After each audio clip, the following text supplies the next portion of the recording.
تیری سنتوں پہ چل کر میری روح جب نکل کر چلے. سبحان اللہ. اب ذرا توجہ کیجئے. آیت کریمہ نازل ہوئی، محبوب تیری امت کو پل صراط سے گزاروں گا. جو اچھے ہوں گے گزر جائیں گے، اور جو پاپی ہوں گے پھر وہ کٹ کے گریں گے. میرے نبی کو جیسی یہ خبر ملی نا، میرے سرکار نے امت کے غم میں مدینہ چھوڑ دیا. اور کبھی تم نے نبی کی یاد میں بستر چھوڑا؟ اور میں ان سے پوچھتا ہوں جو آج کی رات بھی بستر پہ ٹانگیں پھیلا کے لیٹے ہیں، ساکہ بستر تمہیں مبارک ہو، لیکن بستر تمہیں دنیا کا چین تو دے سکتا ہے، آخرت کا سکون نہیں دے سکتا. کم سے کم ایک رات تو مصطفیٰ کے لیے دے دیتے تاکہ کہنے کا موقع مل جاتا اللہ ایک رات ایسی تھی جو تیرے محبوب کی یاد میں بیٹھ کے گزارتی تھی.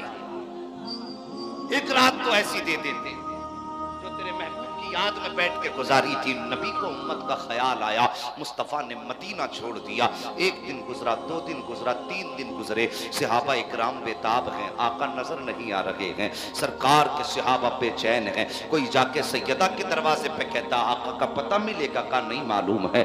آپس میں ایک دوسرے سے پوچھ رہے تھے.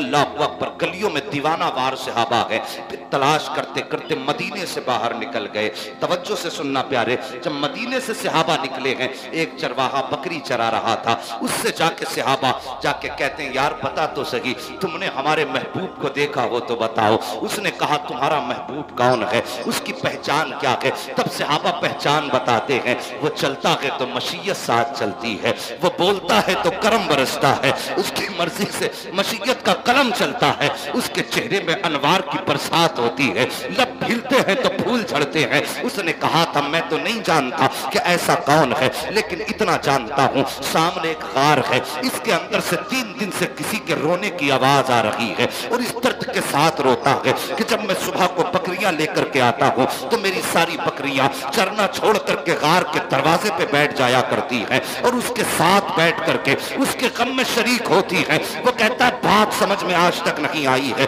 کہ 3 دن سے بکریوں نے چرنا چھوڑ دیا ہے، لیکن دودھ ہر دن سے زیادہ دے رہی ہے، دودھ ہر دن سے زیادہ دے رہی ہے. جب اتنی بات کہی تھی صحابہ سمجھ گئے تھے کوئی اور نہیں ہو سکتا، اتنی میٹھی آواز تو میرے مصطفیٰ کی ہو سکتی ہے، یہ برکت آمینہ کے لال کی ہو سکتی ہے. کہے ہیں غار کے اندر تو کیا دیکھتے ہیں سرکار نے سجدے میں سر رکھا ہوا ہے اور کہہ رہے ہیں رب سلیم امتی، رب سلیم امتی، رب سلیم امتی. یا اللہ میری امت کو سلامتی سے گزار دینا، یا اللہ میری امت کو سلامتی سے گزار دینا. صحابہ جا کے آقا کے قدموں سے لپٹ جاتے ہیں، کہتے سرکار مدینہ لوٹ چلیے، آپ کے بغیر مسجد نبوی میں دل نہیں لگتا ہے، آپ کے بغیر مدینہ اچھا نہیں لگتا ہے.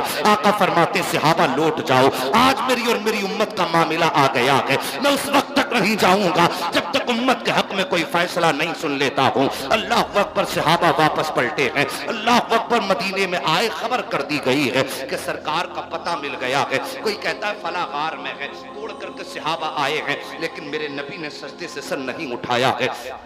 آخرکار ابو بکر صدیق آئے، قدم پکڑ کے کہنے لگے سرکار سجدے سے سر اٹھائیے. آقا فرماتے ابو بکر کیا بتاؤں، آج میری امت کا معاملہ آ گیا ہے، میں ایسے سجدے سے سر نہیں اٹھاؤں گا جب تک امت کے حق میں کوئی حتمی فیصلہ نہیں مل جاتا ہے. جب یہ معاملہ حد ہو گئی، کسی کی بات نہ مانی گئی، تب کسی نے کہا تھا جاؤ کوئی جا کے نبی کی شہزادی کو بلا لاؤ، کوئی جا کے فاطمہ الزہرا کو بلا لائے. فاطمہ وہ ہے جس کی نہ کبھی خدا نے ٹالی ہے اور نہ کبھی مصطفیٰ نے ٹالی ہے. حضرت سلمان فارسی آئے ہیں، توڑے توڑے سیدہ کی چوکھٹ پہ آئے، آ کے کہتے سیدہ دروازہ کھولو. کہا کس لیے؟ کہا مصطفیٰ کا پتہ مل گیا ہے. کہا ہے میرے بابا بیٹی بیٹی ہوا کرتی ہے، صاحب بیٹی بیٹی ہوا کرتی ہے. جیسی سیدہ کو پتہ چلا ہے میرے باپ کا پتہ مل گیا ہے، فوراً آپ نے اپنے سر پر وہی 17 پیبندوں والی چادر ڈالی ہے، اور مدینے کی عورتیں دائیں بائیں ہیں، بیچ میں سیدہ چل رہی ہے. اللہ اکبر. نبی کی بیٹی کی شان دیکھیے، صحابہ کرام کی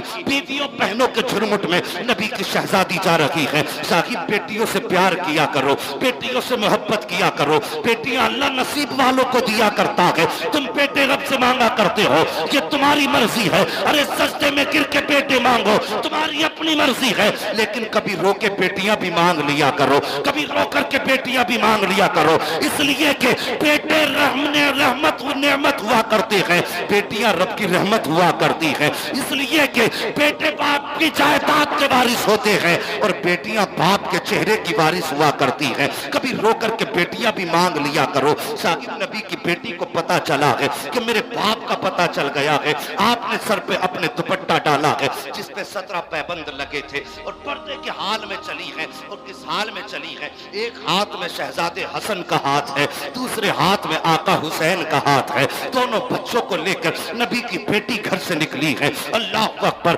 جیسی غار کے دروازے پر پہنچی ہے، جس غار میں نبی سجدے میں ہے، جیسی پہنچی ہے صحابہ باہر ہو جاتے ہیں، سیدہ اندر چلی جاتی ہے، نبی کی بیٹی کہیں قریب جا کے باپ کے قدموں میں بیٹھ جاتی ہے، رو کے کہتی بابا سجدے سے سر اٹھائیے، کئی دن ہو گئے ہیں، اچھا نہیں لگتا ہے، آپ کے بغیر مدینہ سونا سونا لگتا ہے، بابا یہ آپ کے نواسے ہیں، صبح شام آپ کے بارے میں پوچھا کرتے ہیں، سرکار لوٹ چلیے۔ میرے سرکار فرماتے ہیں فاطمہ آج امت کے عذاب اور اس کی سزا کی آیت نازل ہو چکی ہے، اب بتا میں کیسے چین سے سو پاؤں گا؟ میرے نبی نے اتنی بات کہی تھی، سیدہ فاطمہ الزہرا نے اپنے بیٹے حسن کا ہاتھ پکڑا ہے اور نبی کی کروٹ میں لا کے کہا تھا بابا آپ نے میرے بیٹے کی پیدائش پہ کہا تھا حسن وہ ہے کہ جس کو زہر دے کر کے شہید کیا جائے گا، کہتی بابا اگر میرا بیٹا حسن شہید ہوگا اور اس کے جگر کے ٹکڑے منہ کے راستے کٹ کے آئیں گے اور اس کا کرتا خون میں ڈوبے گا، کہتی بابا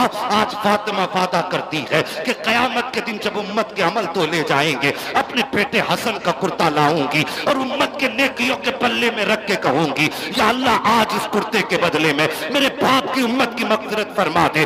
اتنی بات نبی کی بیٹی نے کہی ہے، آقا فرماتے ہیں فاطمہ میرا رب بڑا بے نیاز ہے، اگر امت تب بھی نہ بخشی گئی پھر کیا ہوگا؟ سیدہ کہتی ہیں بابا اگر پھر بھی امت نہ بخشی گئی تو پھر ہاتھ پکڑا گیا آقا حسین کا اور لائی آقا کی کروٹ میں، کہا بابا آپ ہی نے تو کہا تھا کہ اس کی پیدائش پہ جبریل نے شہادت کی مٹی لا کر کے دی تھی، اے آقا جب میرے بیٹے کی شہادت ہوگی تو اس کا لباس سکون میں بھیگا ہوگا، قیامت کے دن اللہ کی بارگاہ میں لا کے کہوں گی اے میرے مولا میرے بیٹوں کی شہادت کے بدلے میں میرے مصطفیٰ کی امت کی مغفرت فرما دے۔ آقا فرماتے ہیں فاطمہ امت تب بھی نہ بخشی گئی تب کیا کرو گی؟ اتنا سننا تھا۔ سیدہ کہتی ہیں بابا اگر یہ بات ہے تو لو آج آپ کی بیٹی جس کا سر کبھی آسمان نے ایک بال تک نہیں دیکھا ہے، آج وہ فاطمہ اپنے سر سے دوپٹہ اتار رہی ہے اور اس وقت تک دوپٹہ نہیں اوڑھے گی جب تک امت بخشی نہیں جائے گی۔ جیسے اتنی بات کہی تھی جبریل امین آ جاتے ہیں، کہتے محبوب بیٹی دروازے پر آئی ہے، سوالی بن کر کے آئی ہے، محبوب بیٹیاں دروازے پہ آ جائیں تو بیٹیاں خالی نہیں لوٹائی جاتی ہیں، اے محبوب اپنی بیٹی سے کہہ دیجئے اے فاطمہ رب نے تمہاری دعا کو قبول فرما لیا ہے، فاطمہ سر سے دوپٹہ مت اتار دینا۔ اللہ اکبر، جبریل امین آتے ہیں کہتے ہیں آقا رب نے فرما دیا ہے فاطمہ تیری عرضی قبول ہو چکی ہے، فاطمہ سجدے سے اپنے سر سے دوپٹہ مت اتار دینا۔ اللہ اکبر، اتنا پیغام آنا تھا۔ رب فرماتا ہے اے محبوب بیٹی کو سینے سے لگا لے، بیٹی کی عرضی مان لے، ہم نے امت بخش دی ہے۔ اے محبوب میدان قیامت ہوگا، حکومت بھی تیری ہوگی، جنت بھی تیری ہوگی، امت بھی تیری ہوگی۔ اے مصطفیٰ اشارہ کرنا تیرا کام، جنت دینا میرا کام۔